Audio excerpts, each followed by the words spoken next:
عليه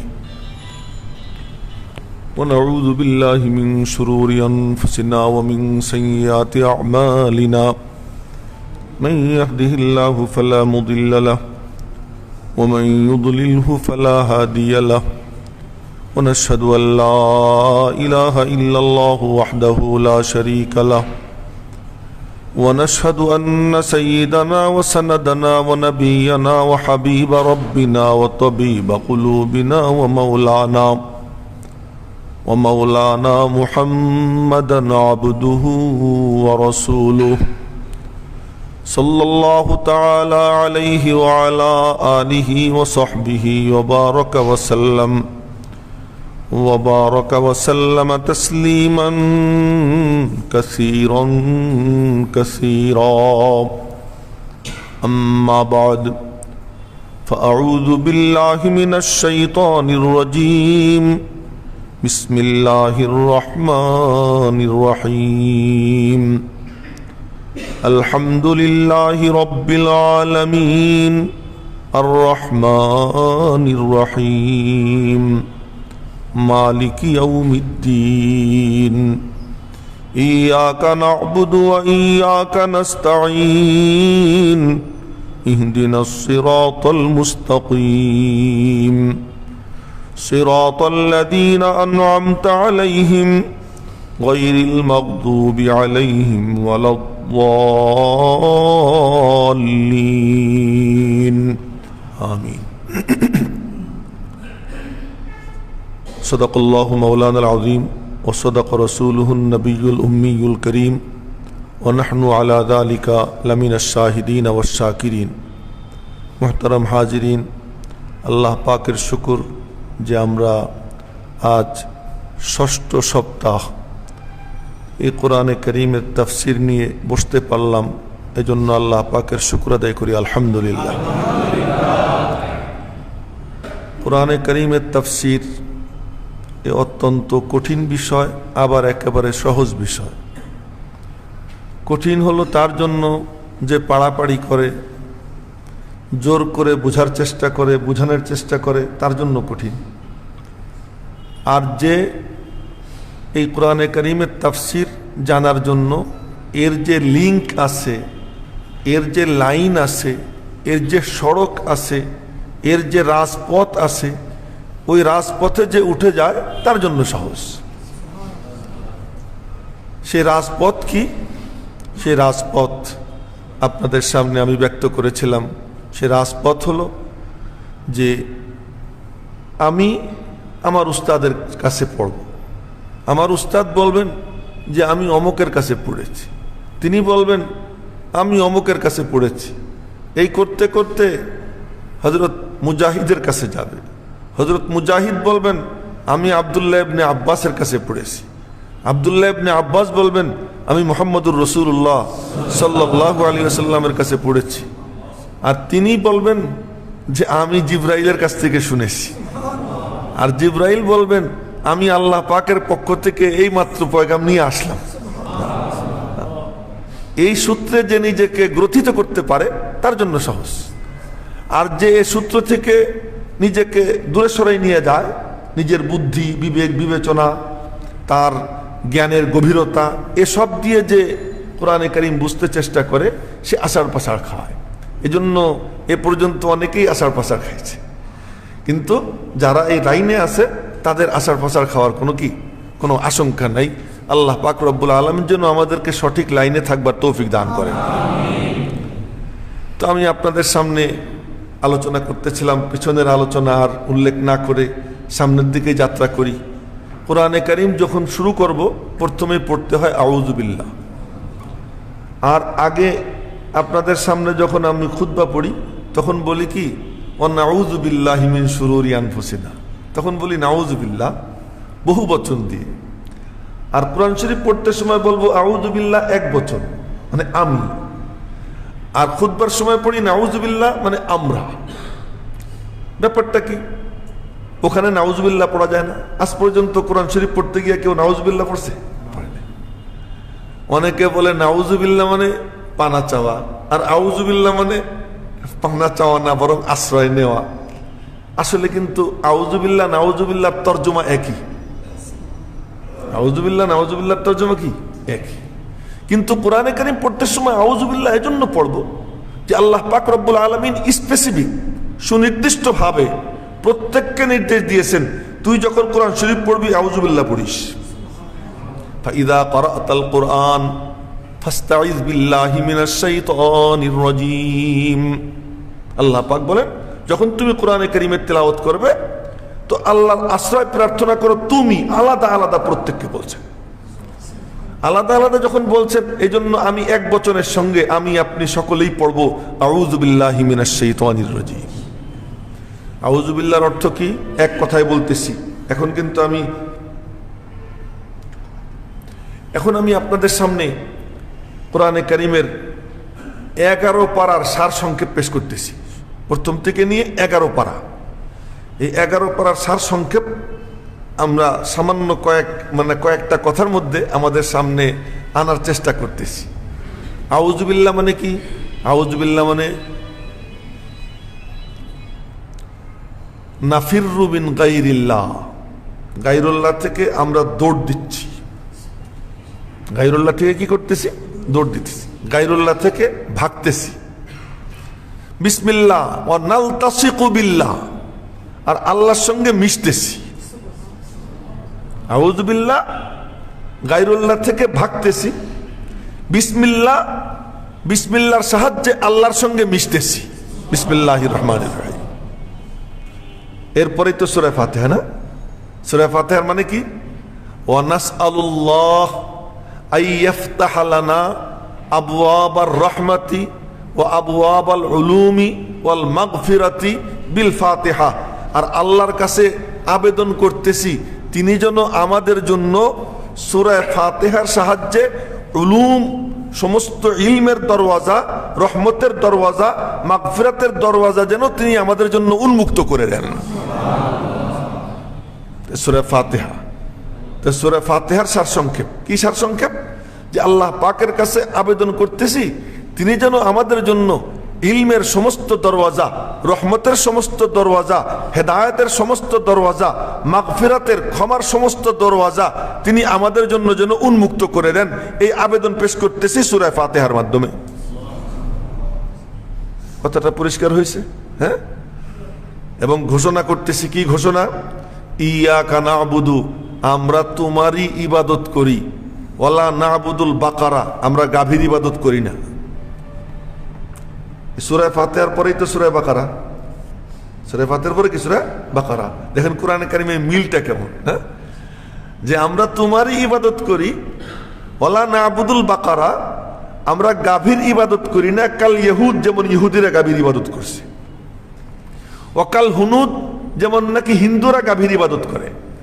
ইহুদি বা হিন্দুরা যেমন গাভীর ইবাদত করে, আমরা গাভীর ইবাদত করি না, আমরা তোমারই ইবাদত করি। এই এক কথার মধ্যে সূরা বাকারা চলে আসছে। এই এক কথার মধ্যে কি এসে গেছে? সূরা বাকারা এসে গেছে। সূরা বাকারার পরে সূরা আলে ইমরান, তৃতীয় পারায় আলিফ লাম মিম আল্লাহু লা ইলাহা ইল্লা হুয়াল হাইয়ুল কাইয়্যুম, এখান থেকে সূরা আলে ইমরান। এখন আমরা কি বলবো? ওয়ালা না'বুদু আলা ইমরান কান্নাসারা, খ্রিস্টানরা যেমন আলে ইমরানের ইবাদত করে, আমরা ওইরকম আলে ইমরানের ইবাদত করি না, আমরা তোমার ইবাদত করি। চলে আসলো সূরা আলে ইমরান। এরপরে চতুর্থ পারার 16 পৃষ্ঠার থেকে সূরা নিসা শুরু। এখন আমরা কি বলবো? ওয়া নুআদ্দি হুকুকান নিসা লা কাল মুশরিকিন লা ইউআদ্দুনা হুকুকাহুন্না, আর আমরা নারীদের অধিকার প্রতিষ্ঠিত করব, তাদের অধিকার ঠিক মতো আমরা দিয়ে দিব। মুশরিকরা যেমন নারীদেরকে অধিকার বঞ্চিত করেছে, আমরা তাদের মতো হব না, আমরা তাদের মতো হব না। চলে আসলো সূরা নিসা। সূরা নিসা চতুর্থ পারার 16 পৃষ্ঠার থেকে শুরু, আর ষষ্ঠ পারার 5ম পৃষ্ঠায় গিয়ে শেষ। এই লম্বাটুকু শুধু এতটুকু কথার মধ্যে চলে আসতেছে, আমরা নারীদের অধিকার প্রতিষ্ঠিত করব, তাদের হক আমরা ঠিক মতো দিব। লাকাল মুশরিকিন, মুশরিকরা যেমন নারীদেরকে অধিকার বঞ্চিত করেছে, আমরা তাদের মতো নারীদেরকে অধিকার বঞ্চিত রাখবো না। চলে আসলো কি? সূরা নিসা। এরপর আমরা বলবো ওয়ালা নাকতুলু আলাল মাইদাতি কান্নাসারা, খ্রিস্টানরা যেমন আল্লাহর পক্ষ থেকে পাঠানো দস্তারখানের উপর মারামারি করছে, আমরা এরকম মারামারি করব না। ঈসা আলাইহিস সালামের কাছে খ্রিস্টানরা আবেদন করলো যে একটু আল্লাহরে বলেন তো আমাদেরকে একটু আসমান থেকে দস্তারখান পাঠাক। তো ঈসা আলাইহিস সালাম দোয়া করলেন, রব্বানা আনজিল আলাইনা মাইদাতাম মিনাস সামা, আল্লাহ আসমান থেকে একটা দস্তারখান পাঠাই দাও। তো আল্লাহ পাক রব্বুল আলামিন বললেন, ইন্নী মুনাজ্জিলুহা, হ্যাঁ দস্তারখান আমি পাঠাইতেছি। তো দস্তারখান আল্লাহ পাঠাই দিলেন। এরপরে দস্তারখানের উপর ওরা মারামারি করছে যে আল্লাহ আমরা এরকম আসমান থেকে দস্তারখান পাঠানোর আবেদনও করব না এবং তার উপরে আমরা মারামারিও করব না। তো সুবহানাল্লাহ কওয়া যায় না? হ্যাঁ, সূরা মায়েদা চলে আসলো। এরপরে হলো সূরা আনআম। আনআম মানে চতুষ্পদ জন্তুর সূরা। চতুষ্পদ জন্তুর আলোচনা ওই সূরার মধ্যে সপ্তম পারায়। সূরা আনআম শুরু, অষ্টম পারার মাঝামাঝি গিয়ে সূরা আনআম শেষ। সূরা আনআমের ব্যাপারে আমরা বলবো কি, আল্লাহ ওই ইহুদিরা যেমন নাকি বিভিন্ন জীবজন্তুকে এইটা আল্লাহর নামে ওইটা আল্লাহর নামে এরকম ছেড়ে ছেড়ে দিয়া এইগুলোর পূজা করত, আমরা ওই রকম আনআমের চতুষ্পদ জন্তুর পূজা করব না। মা জাআলাল্লাহু মিন বাহিরা ওয়ালা সাইবা ওয়ালা ওয়াসিলা ওয়ালা হাম, এই জাতীয় কোনো কিছু আমরা করব না। এই সব তাফসীর তো তখন আসবে। এখন আমি হলো সারসংক্ষেপ পেশ করতেছি যে আমরা ওদের মতো করব না। এরপরে হলো সূরা আরাফ। আরাফ মানে কি, একটা হলো জান্নাত, আর একটা হলো জাহান্নাম, আর একটা হলো আরাফ। জান্নাত সবচেয়ে উপরে, জাহান্নাম সবচেয়ে নিচে, আর আরাফ মিডল পয়েন্ট। জান্নাতও না জাহান্নামও না, জান্নাতও না জাহান্নামও না। আরাফের সূরা অল্প কথায় বলবো কি, আল্লাহুম্মা লা তাজআলনা মিন আসহাবিল আরাফ, আল্লাহ আমাদেরকে আরাফের অধিবাসী বানাইও না, আমাদেরকে আরাফের অধিবাসী বানাইও না, আমাদেরকে তুমি জান্নাতবাসী বানাইও। এই সেগুলো সূরা আরাফ, সূরা আরাফ। এরপরে হলো সূরা আনফাল।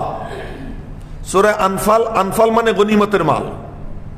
আনফাল মানে কি, গনিমতের মাল। গনিমতের মাল নেয় কাদের কাছ থেকে? কাফেরদের সঙ্গে যুদ্ধ হয়, ওই যুদ্ধ যখন কাফেররা পরাস্ত হয়, ওই কাফেরদের থেকে যে সম্পদ উপার্জন হয় এটাকে বলে গনিমতের মাল।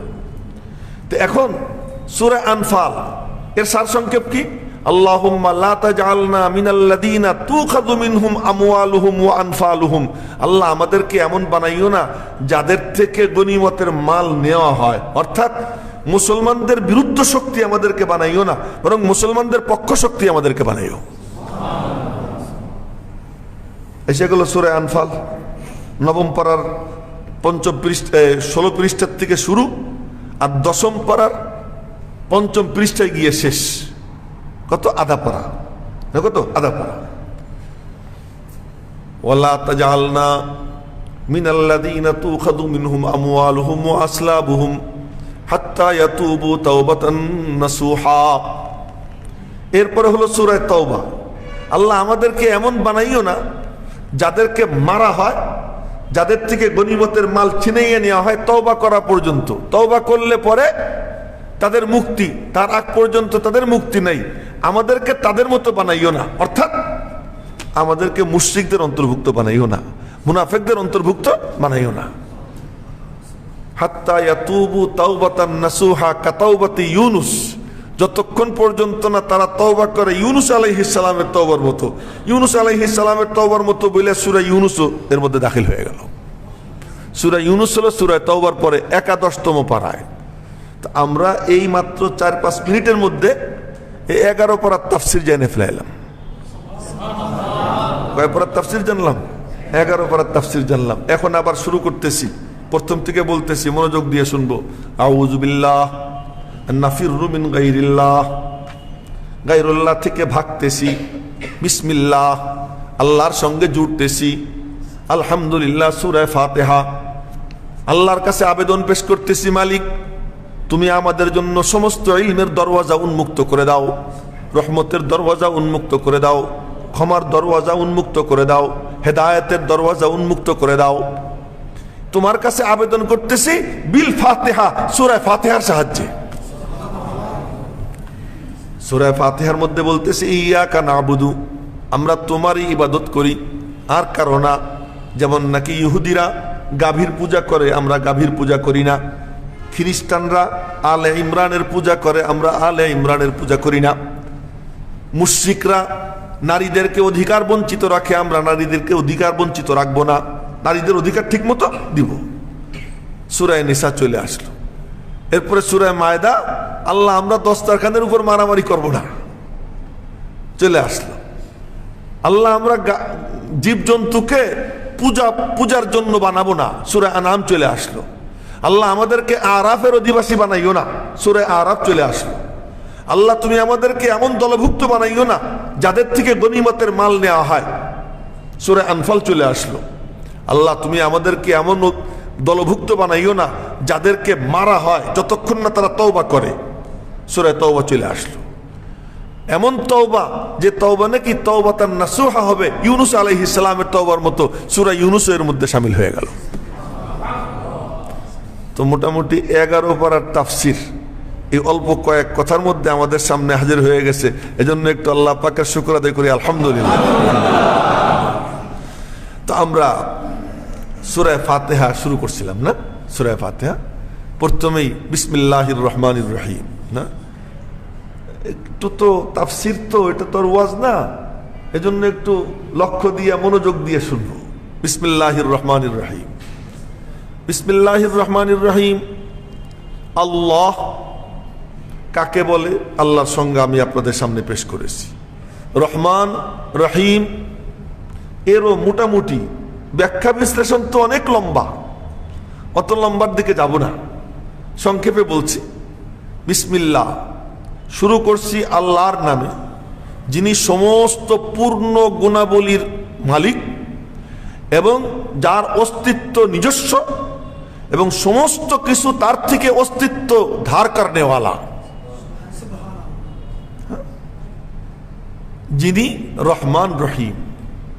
রহমান যার রহমত ব্যাপক, রহিম যার রহমত সীমিত।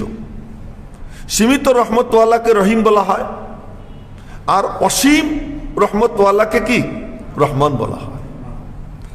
রহমান দুনিয়ার দৃষ্টিকোণ থেকে রহমান, কেন দুনিয়াতে আল্লাহ পাকের রহমত সকলে পায়। আর আখিরাতের দৃষ্টিকোণ থেকে রহিম, যে আল্লাহ পাকের রহমত সেখানে বিশেষ এক শ্রেণী পাবে, আর কেউ পাবে না, আর কেউ পাবে না। এই জন্য আল্লাহ পাককে বলা হয় ইয়া রহমান আর দুনিয়া, এ দুনিয়ার রহমান, ওয়া রহিম আল আখিরা, এবং আখিরাতের রহিম। অপর দিক থেকে আল্লাহ পাক রহমান আখিরাতের আর রহিম দুনিয়া। কেন, কোন দৃষ্টিকোণ থেকে? রহমান বড় বড় রহমতের মালিকরে কি রহমান বলা হয়, আর ছোট ছোট রহমত যেটা ক্ষুদ্র ক্ষুদ্র, এগুলোর জন্য হলো কি রহিম। তো দুনিয়ার নিয়ামত যত বড় হোক ছোট, আর আখিরাতের নিয়ামত যত ছোট হোক বড়। তো এই দৃষ্টিকোণ থেকে আল্লাহ পাক আখিরাতে কি রহমান। কিন্তু ভোগের দিক থেকে, ভোগের দিক থেকে, ব্যাপকতার দৃষ্টিকোণ থেকে সাধারণত দুনিয়ার দৃষ্টিতে আল্লাহ পাককে রহমান বলা হয়, আর আখিরাতের দৃষ্টিতে আল্লাহকে কি রহিম বলা হয়। এখন প্রশ্ন হলো যে আল্লাহ পাক রব্বুল আলামিন এমন যে দুনিয়াতে সবাইরে রহমত করবেন আর ওখানে সীমিত কিছু লোককে রহমত করবেন, এটা কেমন? এত ব্যাপক রহমতওয়ালা ওখানে এমন হবেন কেন?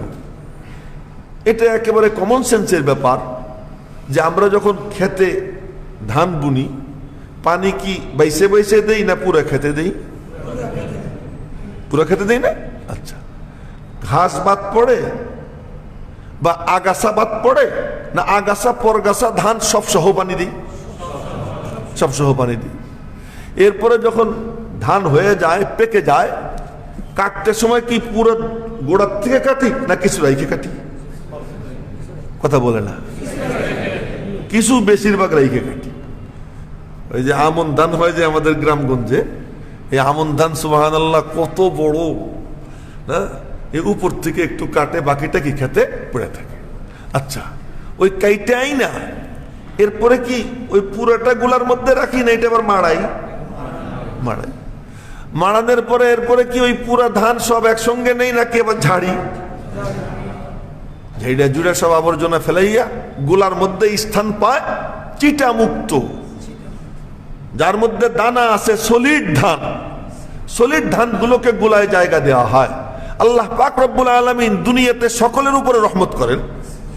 এই রহমত করার পরে আল্লাহ পাক হাসরের ময়দানে ঝাড়া দিবেন, চিটাগুলো সব পড়ে যাবে, নির্ভেজাল সলিড যার মধ্যে কলবের মধ্যে আছে লা ইলাহা ইল্লাল্লাহ, সে হলো কি টিকবে। আল্লাহ পাক তাদেরকে জান্নাতের গোলায় ঠাই দিবেন। তো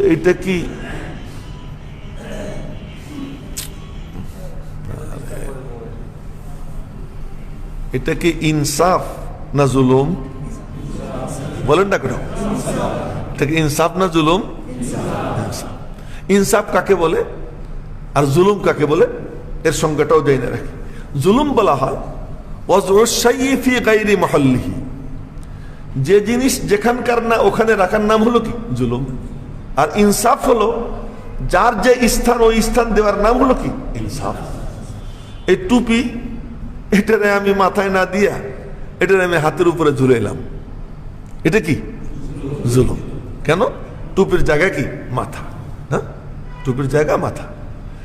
টাকা পয়সা রাখার জায়গা কি পকেট, এ না রেখে আমি এটারে কান্দে ঝুলে এলাম, এটা কি হলো জুলুম। যে জিনিস যেখানে রাখার ওইটা ওখানে রাখার নাম হলো কি ইনসাফ।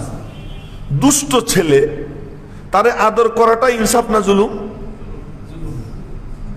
দুষ্ট ছেলে তার প্রাপ্য শাসন না করে তাকে আদর করা, এটা হলো কি তার উপরে জুলুম। ঠিক তেমনি ভাবে নাফরমান, যে নাফরমানকে নাফরমানের শাস্তি দেওয়া, এটা হলো কি ইনসাফ। আর আল্লাহ পাক মেহেরবানি করে মাফ করে দিলে সেটা তার ইহসান, তার ফজল, ওটাকে ইনসাফ বলা হয় না, ওটা হলো আল্লাহ পাকের কি মেহেরবানি। আজীব ব্যাপার, রব্বুল আলামিন হাসরের ময়দানের জন্য যেই বিধান রাখছেন সেই বিধানটা হলো কি ওখানে ফয়সালা করবেন রহমত দিয়া, মানে ফয়সালা হবে কি রহমত দিয়া। জুলুম কারো উপর করবেন না, কিন্তু ফয়সালা হবে কি দিয়া রহমত দিয়া। যাই হোক, এটা তো অন্য প্রসঙ্গ, ওই আলোচনা অন্য সময়ের জন্য রইল। তো বলতেছিলাম বিসমিল্লাহির রহমানির রহিম। তো বিসমিল্লাহির রহমানির রহিম, আল্লাহ পাক দুনিয়ার জন্য রহমান, আখিরাতের জন্য রহিম। এই কথা আপনাদেরকে আমি বলছিলাম যে তিনটা নামের চয়ন করার প্রয়োজন, মানে হিকমতটা কি, এর মধ্যে রহস্যটা কি, যে আল্লাহ রহমান রহিম এই তিনটা নাম আল্লাহ তাআলা এখানে চয়ন করলেন, বেছে বেছে তিনটা নাম নিছেন। এর মধ্যে হিকমত কি? হিকমত হলো হার কামে বিসমিল্লাহ বলবা, চাই কোরআন শরীফ পড়ো, চাই তুমি টুপি মাথায় দাও, চাই তুমি পাঞ্জাবি গায়ে দাও, চাই তুমি জুতা পরো, চাই তুমি ঘরে ঢুকো, চাই ঘর থেকে বের হও, যাই করবে শুরুতে বিসমিল্লাহ, খাওয়ার সময়ও বিসমিল্লাহ। কেন? এই বিসমিল্লাহ যখন কেউ পড়বে তখন তার জিন্দেগির তিন হাল তার সামনে এসে হাজির হবে, তার জীবনের তিনটে অবস্থা তার সামনে হাজির হবে। কি অবস্থা? এক নম্বর, আমি ছিলাম না, আমার এই না থাকার থেকে, অনস্তিত্ব থেকে অস্তিত্ব লাভ, এটা আমার আপনার সকলের একটা জিন্দেগির হালাত। আমরা কেউ ছিলাম না, অস্তিত্ব লাভ করলাম। এই অস্তিত্ব আমাকে যিনি দিলেন তিনি কে? আল্লাহ পাকের অস্তিত্ব তার নিজস্ব। আমাকে আল্লাহ পাক তার অস্তিত্ব থেকে অস্তিত্ব একটু দিছেন না, বা বাস্তবে হলো আল্লাহ পাক তার বিজ্ঞাপন দিছেন না। আসমান আল্লাহর বিজ্ঞাপন, জমিন আল্লাহর বিজ্ঞাপন, সমুদ্র আল্লাহ পাকের বিজ্ঞাপন, চন্দ্র সূর্য আল্লাহ পাকের বিজ্ঞাপন, মানুষ আল্লাহ পাকের সবচেয়ে বড় বিজ্ঞাপন। আল্লাহ পাকের সবচেয়ে বড় বিজ্ঞাপন হলো কি? মানুষ। এত কারুকার্য মানুষের মধ্যে যা আর কোন সৃষ্টির মধ্যে নাই। এত কারুকার্য আল্লাহ পাক মানুষের মধ্যে করে রাখছেন যা আর কোন সৃষ্টির মধ্যে নাই। তো আল্লাহ পাক তার অস্তিত্ব থেকে এই সব বের করছেন, সব বের করছেন। যে দেখ, আসমানের দিকে তাকাবি সেখানেও আমারে দেখতে পাবি, জমিনের দিকে তাকাবি সেখানেও আমারে দেখতে পাবি, চন্দ্র সূর্যের ঘূর্ণায়নের দিকে তাকা, ওখানে আমাকে দেখবি। তুই তোর দিকে তাকা, আমারে দেখবি। তুই হাসতে চাস কিন্তু তোর কাঁদতে হয়, তুই কাঁদতে চাস কিন্তু তোর হাসতে হয়। তুই এখন যাবি কোথায়? চট্টগ্রাম, কিন্তু তোর হাসপাতালে গিয়ে শুয়ে থাকতে হয়। তুই এখন যাবি হজে, কিন্তু সব টাকা পয়সা জমা দেওয়া, কিন্তু তোর হাসপাতালে চলে যেতে হয়। তোর সবকিছু রেডি, বিয়ে করতে যাবি, কিন্তু তোর খাটিয়ায় লাশ কান্দে করে তোরে নিয়ে কবরস্থানে যাইতে হয়। এই সব কিছুর মধ্যে তুই তাকাবি, দেখবি আমি আল্লাহ দাঁড়িয়ে আছি। কেউ না কেউ তো আছে।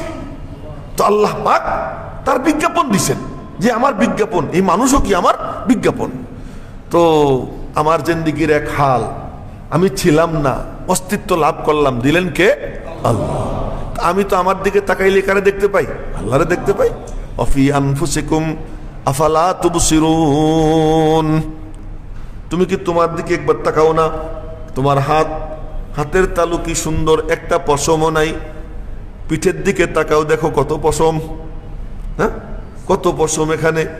নিশ্চয়ই কেউ না কেউ জ্বালাইয়া দেয়, কেউ না কেউ এটাকে জ্বালাইয়া দেয়। কি সুন্দর কালো, কিছুদিন পরে সাদা হয়ে যায়, কেউ না কেউ সাদা বানাইয়া দেয়।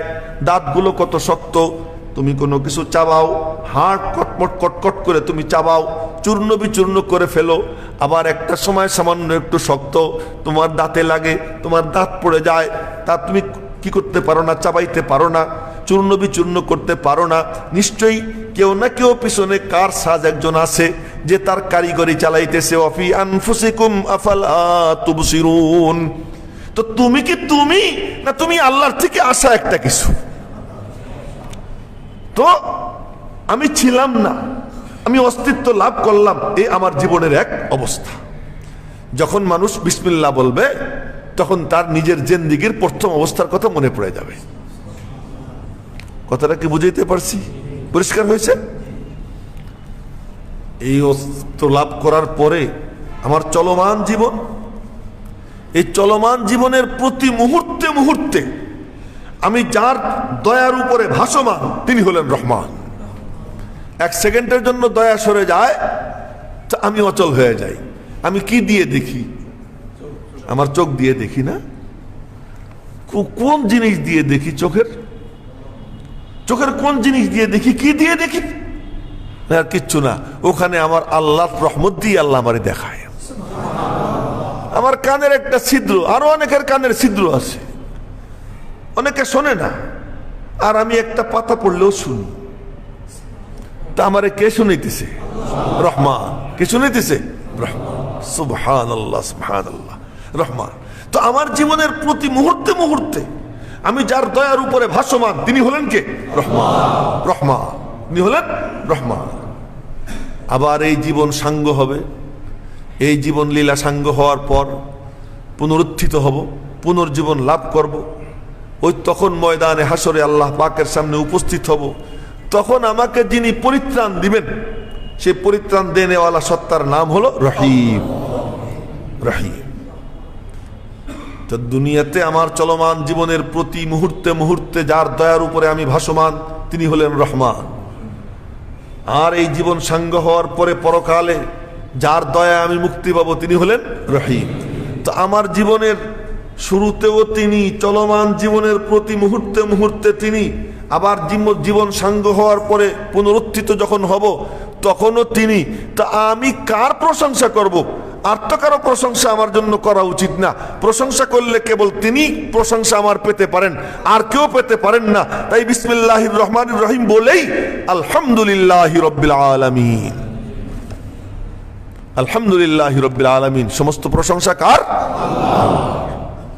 তিনি একমাত্র প্রাপ্য প্রশংসার, আর কেউ আমার প্রশংসা পেতে পারে না। প্রশংসা পেলে কেবলমাত্র কি তিনিই পাবেন। আলহামদুলিল্লাহি রাব্বিল আলামিন। মেরে মোহতরম ভাইও, সেই সূরা ফাতিহা এখন আমরা শুরু করব। সূরা ফাতিহা, এই সূরা ফাতিহা এমন সূরা যে সূরার মধ্যে আল্লাহ পাক কোরআনে কারীমের সমস্ত উলুম, যত কিছু আল্লাহ পাক কোরআনে কারীমের মধ্যে বয়ান করেছেন সবগুলো এই সংক্ষিপ্ত এই সূরার মধ্যে আল্লাহ তাআলা বর্ণনা করে দিয়েছেন। এজন্য এই সূরাকে বলা হয় উম্মুল কোরআন। সূরাকে কি বলা হয়? উম্মুল কোরআন। এই সূরাকে বলা হয় সূরা ফাতিহা। কেন? এর দ্বারা কোরআন শরীফ শুরু হয়, এর দ্বারা নামাজ শুরু হয় না, এর দ্বারা কোরআন শরীফের সূচনা হয়। আর ফাতাহা ইয়াফতাহু মানে খোলা, সূচনা করা, ওপেনিং। তো কোরআনে কারীমের ওপেনিং হয় কি দিয়া? সূরা ফাতিহা দিয়া। নামাজ ওপেন হয় কি দিয়া? সূরা ফাতিহা দিয়া। এই কারণে এই সূরার নাম কি? সূরা ফাতিহা। আর উম্মুল কোরআন কি জন্য এর নাম তা তো বলেই ফেলছি। সব সূরাকে মনে হয় সূরা ফাতিহার বাচ্চা কাচ্চা। মার পেট থেকে যেমন সন্তান জন্ম নেয়, এই সূরা ফাতিহার থেকেও এরকম কোরআন শরীফ জন্ম নিছে মনে হয়। যেমন দৃষ্টান্ত স্বরূপ গায়রিল মাগদুবি আলাইহিম ওয়ালাদ-দাল্লিন, অভিশপ্ত যারা, তাদের পথ আমাদেরকে তুমি তাদের পথে চালাইও না। পথভ্রষ্ট এবং অভিশপ্ত যারা, তাদের পথে চালাইও না। এবং পথভ্রষ্ট অভিশপ্ত কারা? যারা এই কিতাব মানে নাই, যারা এই নবীকে মানে নাই। তো গায়রিল মাগদুবি আলাইহিম, এই কিতাব না মানার কারণে তারা অভিশপ্ত, এই কিতাব না মানার কারণে তারা পথভ্রষ্ট, এই নবীকে না মানার কারণে পথভ্রষ্ট। এই জালিকাল কিতাবুল লা রাইবা ফীহি থেকে শুরু করে এই কিতাবের মধ্যে যা আছে এই সব কিছু গায়রিল মাগদুবি আলাইহিম ওয়ালাদ-দাল্লিনের মধ্যে চলে আসছে। তো এটা এক্সাম্পল, একটা দৃষ্টান্ত দেখাইলাম। সূরা ফাতিহা হলো এমন যার মধ্যে সব উলুমকে আল্লাহ তাআলা কি করে দিয়েছেন? জমা করে দিয়েছেন। মেরে মুহতারাম ভাইও, সুতরাং প্রশংসা পেলে কেবলমাত্র কে পেতে পারেন? একমাত্র আল্লাহ পেতে পারেন। আলহামদুলিল্লাহি রাব্বিল আলামিন, সমস্ত প্রশংসা ওই আল্লাহর। তো এই জন্য সূরা ফাতিহাকে আবার কি বলা হয়? মাসানি বলা হয়, মাসানি। এই জন্য কোরআন শরীফের 14 পারায় আছে ওয়ালাকাদ আতাইনাকা সাবআম মিনাল মাসানি। সাবআম মিনাল মাসানি মানে বারবার পড়া হয় এরকম 7টা আয়াত। তো সূরা ফাতিহায় কয় আয়াত? 7 আয়াত। এই জন্য 7 দমে পড়া এটা হলো মুস্তাহাব। সূরা ফাতিহা 7 শ্বাসে পড়া। এরকম ভাবে একদমে রমজানের হাফেজদের মতো আলহামদুলিল্লাহি রাব্বিল আলামিন আর রহমানির রহিম মালিকি ইয়াউমিদ্দিন ইয়্যাকা না'বুদু ওয়া ইয়্যাকা নাস্তাঈন ইহদিনাস সিরাতাল মুস্তাকিম সিরাতাল লাযীনা আন'আমতা আলাইহিম গায়রিল মাগদুবি আলাইহিম ওয়ালাদ-দাল্লিন। মানে কে কত তাড়াতাড়ি পড়তে পারে রমজানে, এই কি প্রতিযোগিতা হয়? না, এটা ঠিক না। সূরা ফাতিহা 7 শ্বাসে পড়া এটা হলো কি উত্তম। আমি যদি একটা না এরকম পড়ি আলহামদুলিল্লাহি রাব্বিল আলামিন আর রহমানির রহিম, তো সূরা ফাতিহা তো নামাজের মধ্যে পড়ি, আল্লাহর সাথে গল্প করি। আল্লাহ পাক বলছেন না, কাসামতুস সালাতা বাইনি ওয়া বাইনা আবদি নিসফাইন, নামাজকে আমি আর আমার বান্দার মাঝে অর্ধেক অর্ধেক ভাগ করে নিছি। কে বলেন? ফাইদা ক্বালাল আবদু আলহামদুলিল্লাহি রাব্বিল আলামিন, যখন আমার বান্দা বলে আলহামদুলিল্লাহি রাব্বিল আলামিন, আমি বলি হামিদানি আবদি, আমার বান্দা আমার প্রশংসা করলো। আচ্ছা, এখন আমি আলহামদুলিল্লাহি রাব্বিল আলামিন আর রহমানির রহিম একটা না পড়ে যেতেছি, তো আল্লাহ পাকরে বলার সুযোগ দিব না? আমি বললাম আলহামদুলিল্লাহি রাব্বিল আলামিন, বাকিটুক তো আল্লাহ তো বলবেন, বলার পরে না আমি আর রহমানির রহিম বলবো না। এই জন্য প্রত্যেক আয়াত পড়ে দম ছাড়া এটা মুস্তাহাব। মুস্তাহাব। ওই যে এক ঐতিহাসিক ঘটনা, যে এক মানে 2 হুজুর রাস্তা দিয়ে যাইতেছিলেন, সফরে ছিলেন। তো সফরের মধ্যে ওনাদের আসরের নামাজের টাইম হয়ে গেছে। তো আসরের নামাজের টাইম হয়ে গেছে, আসরের নামাজ পড়বেন। তো 2 জনে জামাত হয়। আমাদের তো আর জামাতের অত গুরুত্ব নেই। যাদের জামাতের গুরুত্ব ছিল তারা কেমন? এক বুজুর্গ ছিলেন, মৌলানা মাজহার ওনার নাম। তো উনি ওই মহিষের গাড়িতে করে যাচ্ছেন, আদালতে গেছিলেন, ফেরার পথে মহিষের গাড়িতে গেছেন। মহিষের গাড়ির চালক হলো হিন্দু। রাস্তায় নামাজের টাইম হয়ে গেছে, নামাজ পড়বেন। জামাত ছাড়া উনি কোনোদিনও নামাজ পড়তেন না। জামাতের সাথে নামাজ পড়বেন, কি করবেন?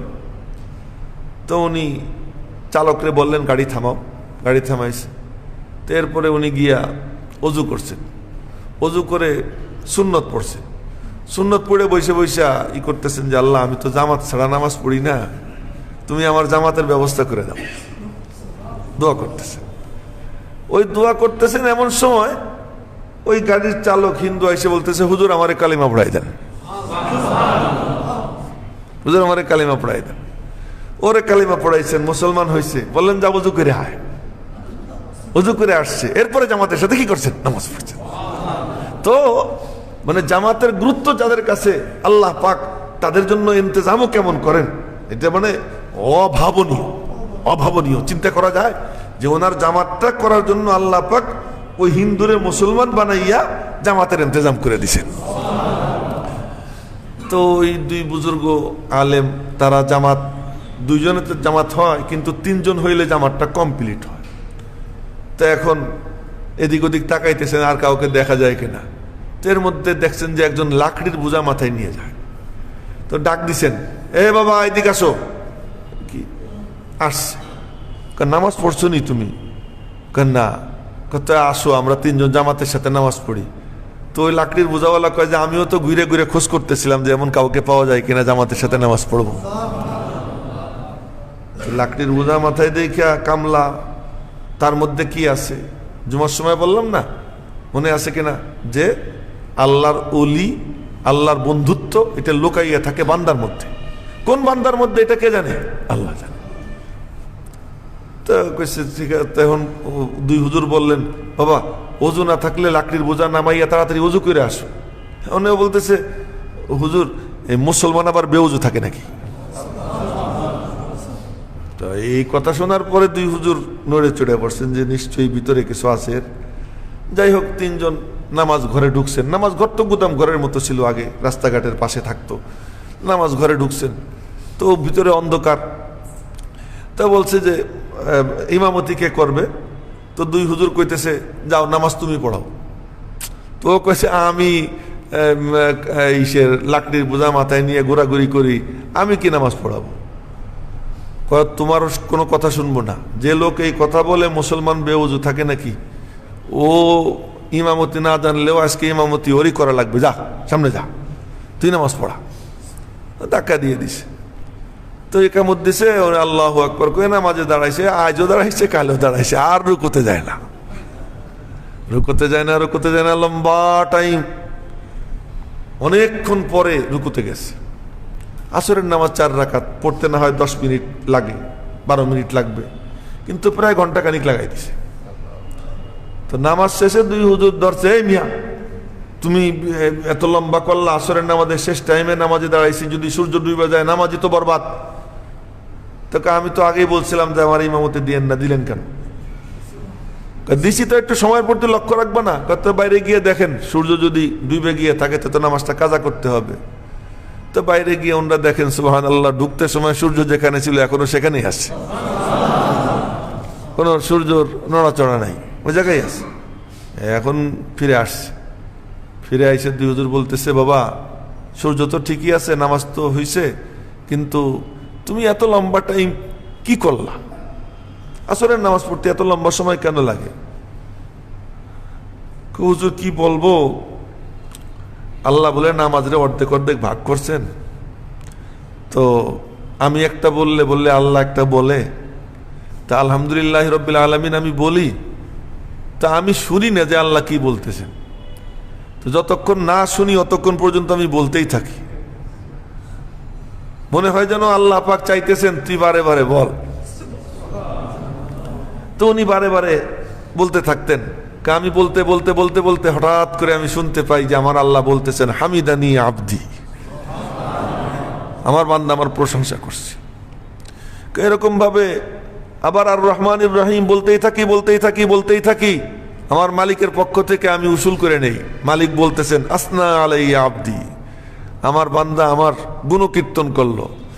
এরকম করে করে আমি বলি, আমার মালিকের থেকে ওইটুকু আমি শুনি। এই শুনতে শুনতে আমার দেরি হয়ে যায়। পরে জানা গেল ইনি হযরত খাজা মঈনুদ্দিন চিশতি আজমিরি রহমতুল্লাহ আলাইহির পীর খাজা উসমান হারুনি রহমতুল্লাহ আলাইহি। হ্যাঁ, তো এটা কি ব্যাপার যে সূরা ফাতিহা আয়াতটা তেলাওয়াত করবে? তো নামাজের মধ্যে বলছিলাম আপনাদেরকে যে হযরত আলী রাদিয়াল্লাহু তাআলা আনহু বলতেন, আমার যখন মনে চায় আমি আমার আল্লাহর সাথে গল্প করব, তখন আমি নামাজে দাঁড়াইয়া যাই। আর যখন আমার মনে চায় যে আমার আল্লাহ আমার সাথে একটু কথা বলুক, তখন আমি কোরআনে কারীমের তিলাওয়াত শুরু করে দিই। তো কেউ যখন তেলাওয়াত করে আলহামদুলিল্লাহি রাব্বিল আলামিন আর রহমানির রহিম মালিকি ইয়াউমিদ্দিন, যখন সে তেলাওয়াত করে তার মানে কি এই কথাগুলো কার? না, আলহাকুমুত তাকাসুর হাত্তা যুরতুমুল মাকাবির, এই কথাটা কার?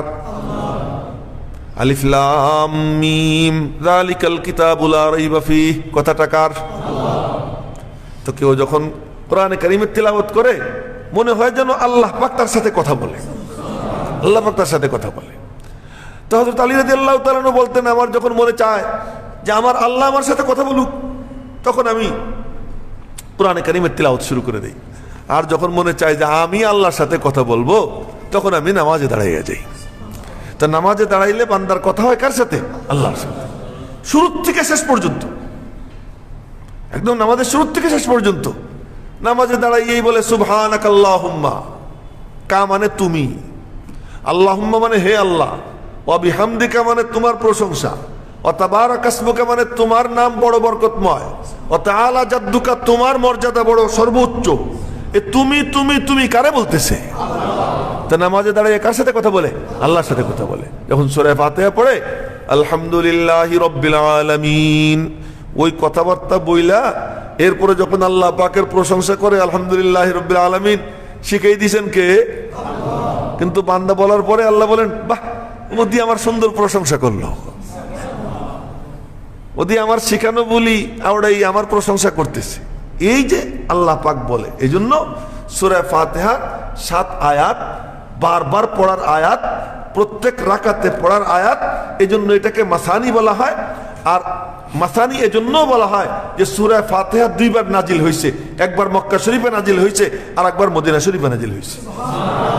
সূরা ফাতিহাটা 2 বার নাজিল হয়েছে, কিন্তু সূরা ফাতিহা প্রথম যেহেতু মক্কায় নাজিল হয়েছে, এই জন্য এই সূরার নাম মক্কি সূরা। এই সূরাটাকে মক্কি সূরা বলা হয়, কিন্তু এটা 2 বার কি হয়েছে? নাজিল হয়েছে, এক রিওয়ায়াতে আসছে এমন। তো এই জন্য সূরা ফাতিহার 7 আয়াত সমস্ত উলামায়ে কেরামের ঐক্যমতে। তো এই 7 আয়াত, বিসমিল্লাহির রহমানির রহিম, এটা কি সূরা ফাতিহার অংশ কি অংশ না? এ নিয়ে গুতাগুতি আছে, এ নিয়ে কি আছে? গুতাগুতি আছে। আমাদের হানাফি মাযহাবে বিসমিল্লাহির রহমানির রহিম সূরা ফাতিহার অংশ না, তবে কোরআনে কারীমের অংশ। কথাটা কি পরিষ্কার হয়েছে? সূরা ফাতিহার অংশ না।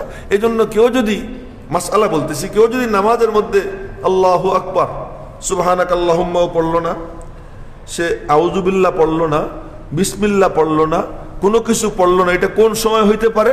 যেমন নাকি কথার কথা মাগরিবের নামাজের ওক্ত শেষ হয়ে যায় কয়টায়? বলে 7:35 শেষ হয়ে যায়, কথার কথা 7:35 শেষ হয়ে যায়, বা 7:40 শেষ হয়ে যায়। এখন বাঁচতেছে কত? 7:35, আছে মাত্র 5 মিনিট। এখন আমি মাগরিবের নামাজটা পড়বো, এটা মকরু ওক্ত, কিন্তু তবু ওক্ত। মাগরিবের নামাজটা পড়বো, দাঁড়াইছি আল্লাহু আকবার, এখন সুবহানাকাল্লাহুম্মা পড়তে পড়তে, আউযুবিল্লাহ বিসমিল্লাহ পড়তে পড়তে আমার কি হয়ে যাবে? ঈশার নামাজের ওক্তের মধ্যে ঢুকে যাবে। তখন করণীয় কি? আল্লাহু আকবার আলহামদুলিল্লাহি রাব্বিল আলামিন। এখন আবার ওই যে আয়াতে আয়াতে দম ছাড়ারও দরকার নাই।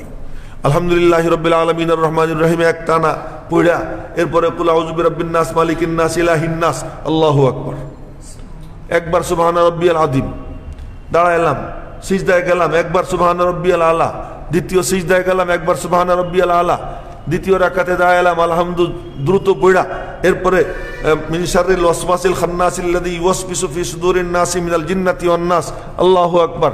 এই সূরার মধ্যে কিন্তু 6 আয়াত, কুল আউযু বিরাব্বিন নাসের মধ্যে কয় আয়াত? 6 আয়াত। তো এখন এই যে এই টাইমে কেউ যদি আউযুবিল্লাহ বিসমিল্লাহ না পড়ে, হানাফি মাযহাবে বলতেছে যে ও বিসমিল্লাহ না পড়ার কারণে তার নামাজ হয়ে যাবে। কিন্তু যারা এটাকে সূরা ফাতিহার অংশ বলে, তাদের কাছে নামাজটা কি হবে না।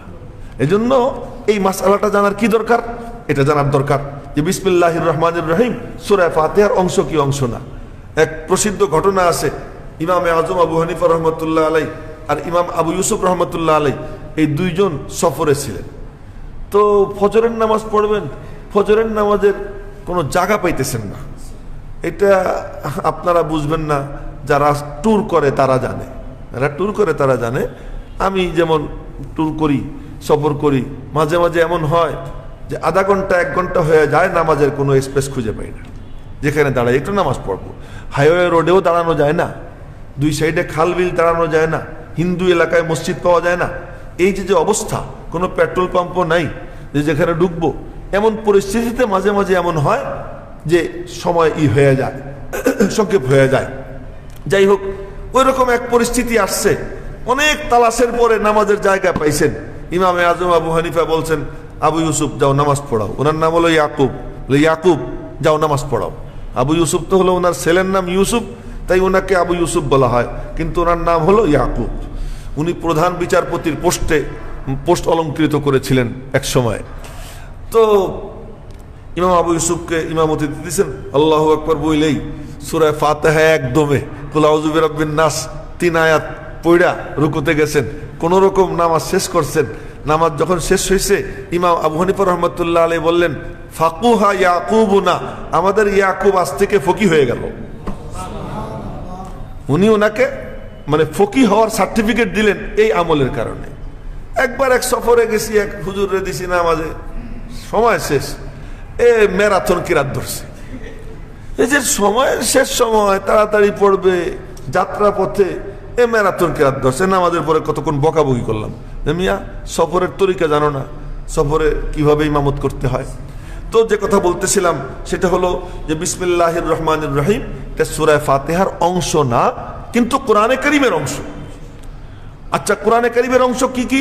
একটা হলো কোরআনে কারীমের মধ্যে ইন্নাহু মিন সুলাইমান ওয়া ইন্নাহু বিসমিল্লাহির রহমানির রহিম, এটা তো অংশ আছেই।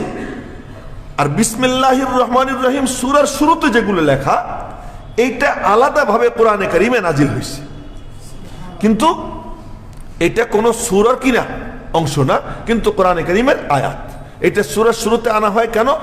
বরকতের জন্য, এবং এক সূরাকে আরেক সূরা থেকে আলাদা করার জন্য, 2 সূরা যেন মিলা না যায়। বিসমিল্লাহির রহমানির রহিম আলহামদুলিল্লাহি রাব্বিল আলামিন। আলহামদু কেন? একমাত্র আল্লাহর জন্য। ইনশাআল্লাহ এটা আগামী শুক্রবারে যদি আল্লাহ পাক হায়াতে বাঁচায় রাখেন, আগামী শুক্রবারে ইনশাআল্লাহ হবে। আল্লাহ পাক যেন আমাদেরকে সকলকে কোরআনে কারীমের তাফসীর বুঝবার, আত্মস্থ করবার এবং এর নূর হাসিল করবার তৌফিক দান করেন।